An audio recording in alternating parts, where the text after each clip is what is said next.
Bhivpuri Diksal Raigad hospital आता पुन्हा एकदा वादात सापडले।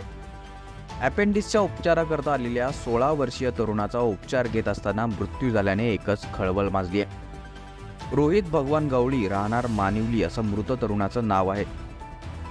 रोहितच्या पोटात दुखत असल्याने तो उपचारासाठी 20 फेब्रुवारी रोजी रायगड हॉस्पिटलमध्ये भरती झाला होता। डॉक्टरांकडून अपेंडिक्सचे लेझर ऑपरेशन करण्याचा सल्ला रोहित व त्याच्या नातेवाईकांना देण्यात आला होता। याकरिता 20,000 रुपये देखील जमा करण्यास सांगितले होते। मात्र त्यानंतर आम्हाला कोणतीही पूर्वकल्पना न देता दुपारी 3च्या दरम्यान डॉक्टरांकडून रोहितचे ऑपरेशन सुरू केले। मात्र नातेवाईकांनी रोहितच्या तब्येतीची विचारपूस केली असता डॉक्टर कोणतीही माहिती देण्यास तयार नव्हते। यानंतर सायंकाळी 5च्या सुमारास हॉस्पिटलमध्ये पोलीस बंदोबस्त बोलावण्यात आला। त्यावेळी ही घटना उघडकीस आली।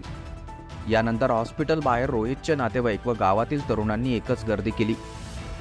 दरम्यान डॉक्टरांनी उपचारात हलगर्जीपणा केला असल्याचा आरोप करीत संतप्त नातेवाईक व गावातील तरुणांनी रुग्णालयात तोडफोड केली।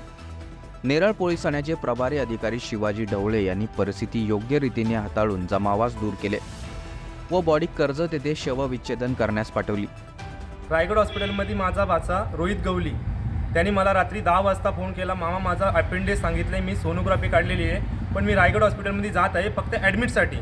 आणि त्याला सकाळी 11 वाजता ॲडमिट करण्यासाठी आणलं त्याच्या भावाने आणि त्याचा चुलता अनंत गवली आणि रोहित ललित गवली यांनी दोघांनी त्याला आणल्याच्या नंतर त्याला डॉक्टरही सांगितलं का त्यांना असं सांगितलं का तुम्ही 20,000 रुपये जमा करा, आज त्याचं ऑपरेशन किंवा उद्या होणार, आज कन्फर्म सांगू शकत नाही। आणि यांच्याकडून सह्या घेतल्या आणि यांना न सांगताना त्याचं ऑपरेशन त्याही 3-3:30 वाजता चालू केलं आणि 4:30 वाजायला सांगतात का त्याचा पल्स जरा कमी झालेत का वाढलेत असं काहीतरी सांगितलं।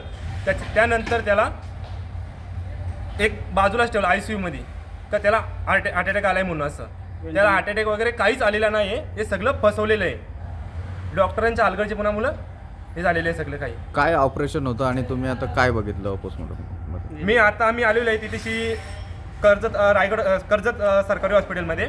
तिथेशी ते बॉडी पूर्ण ओपन केली पंचनामासाठी।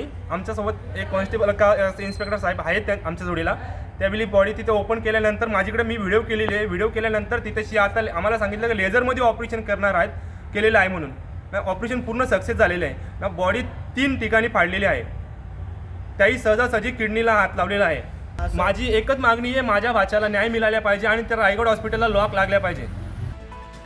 दरम्यान या घटनेसंदर्भात हॉस्पिटल प्रशासन व डॉक्टर यांच्याशी संपर्क केला असता त्यांच्याशी कोणताही संपर्क होऊ शकला नाही। आता या प्रकरणी नेरळ पोलीस ठाण्यात CRPC 174 प्रमाणे अकस्मात मृत्यूची नोंद करण्यात आली असून उपविभागीय पोलीस अधिकारी DD टेळे अधिक तपास करीत आहेत।